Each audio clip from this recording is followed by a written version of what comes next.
Imagine this. You're at the state fair and you see people who have won giant inflatable prizes shaped like food. You become jealous and overcomes the urge to prove to the world that you too are capable of acquiring and wielding giant inflatable food. I won a giant inflatable banana at the state fair. Now won by Bradley Walton.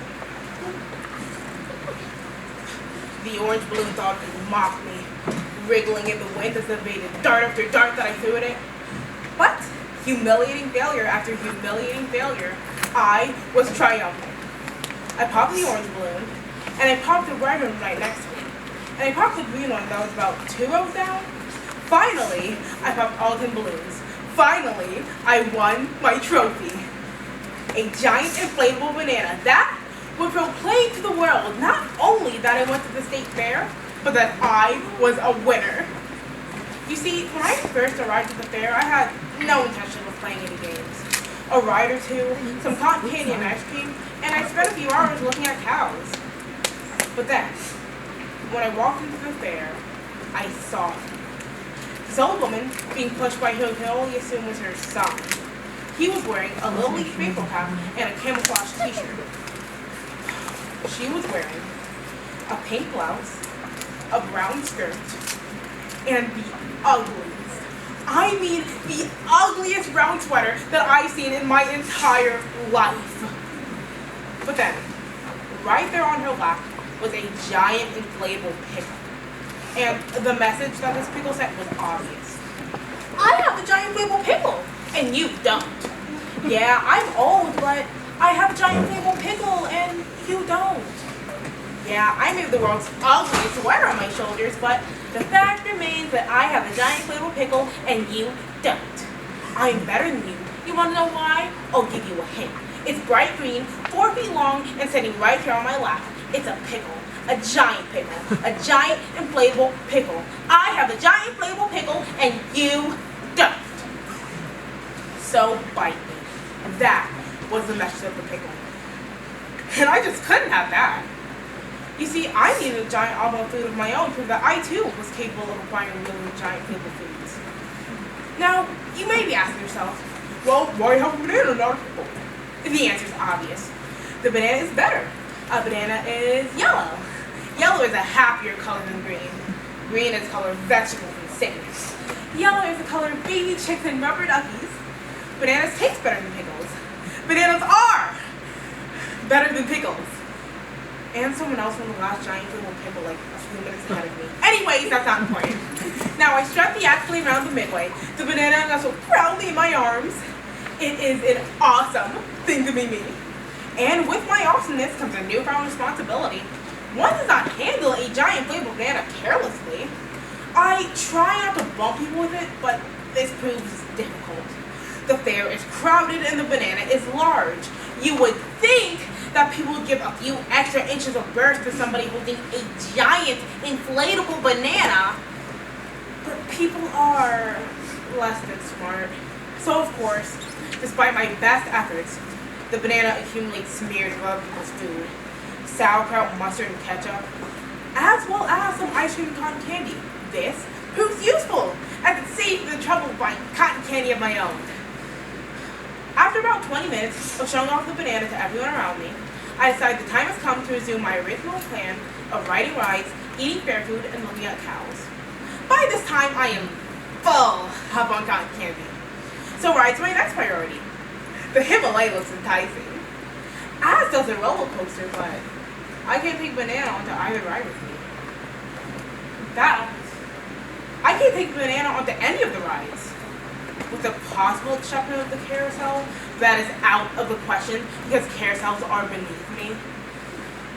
It saddens me to realize that rides are sacrificing to make in order to wield my banana at the fair. I take one less of the roller coasters, and I press on. Rides may be out of the question, but there are still cows to be seen. On the way to the cows, I stop by a vendor to purchase a drink. Of course, I cannot put down my banana as that puts it at risk of being stolen. Paying for my drink is hard, but I manage. Grabbing my straw and grabbing the drink is hard, but I manage. Apparently, opening a straw is just so difficult, and I end up spilling my drink. Fortunately though, some of it lands on my banana, and I'm able to lick it up. I tell myself I'm no longer thirsty, and I press on. As I enter the livestock area, the sights, sounds, and smell of cows envelop me. I am at peace. It is a peace which is abruptly shattered when I notice a brown heifer eyeing my banana with unusual curiosity. The cow averts its gaze, but it's too late. I am on her game.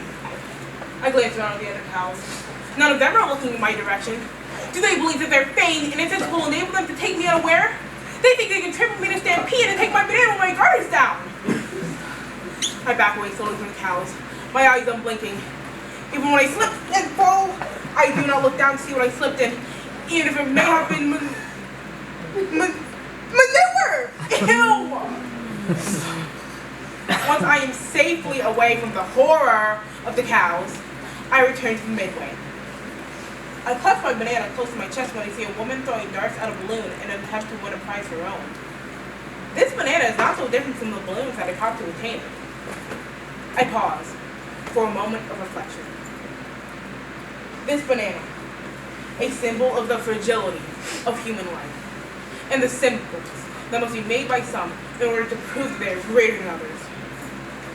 Tonight, I have sacrificed soda, fries, and a peaceful bovine communion.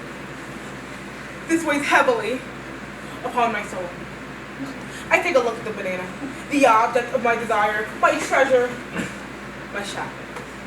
I got what I wanted, but did I understand the true meaning of what I saw? I did not. I crave only simplicity and happiness. I decide the time has come to divest myself of the banana. I must pass it on to another. But not just anyone, no. It must be someone who has already proven themselves, or herself. And then, as if by divine providence, I see her. The old woman in the wheelchair, now also accompanied by a squash, a zucchini, and 2 ears of corn on the cob. Almost all the giant inflatable variety. She looks like a rolling giant inflatable produce stand, if you ask me. The man pushing her steps away to buy some peanuts. So I step up, and without a word, place my banana atop her pile and walk away. I wonder how long it will take before she notices it's there. The pile on her lap is large and blocks her view. I wonder, too, how she has won so many. This old woman, despite appearances, is mighty indeed. I'm around 20 feet away when I hear yelling coming from the woman.